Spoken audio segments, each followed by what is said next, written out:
Lýður Árnason, gjörðu svo vel. Já, bæði Pavel og Guðmundur hafa nú svona sagt það sem ég ætla að segja varðandi jafnréttissjónarmið og búsetusjónarmið. Og sé það rétt sem Guðmundur segir að flestir Íslendingar vil flytja til útlanda. Þá erum við kannski bara að búa til stjórnarskrá þjóðgarð, það var eftir að koma í ljós.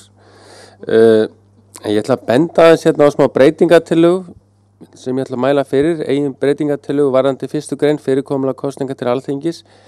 Mér finnst við kannski mættum kveða skýrara orði gagnvart kjósendum.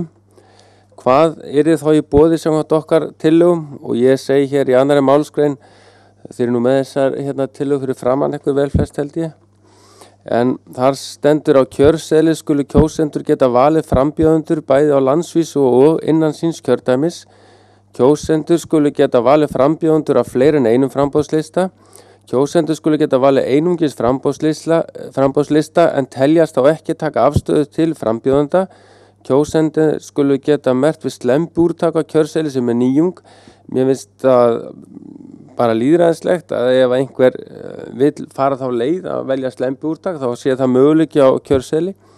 Og svo kemur síðasta málsgrein auður kjörseðlar skulu vera metnir sem slíkir og vega jafnt á við önnur atkvæði. Í mínum huga er það ákveðin sögn að skila auðum kjörseðli. Sá sem skilar auðum kjörseðli, hann vill engan kost og hans atkvæði á meta sem slíkt. Takk.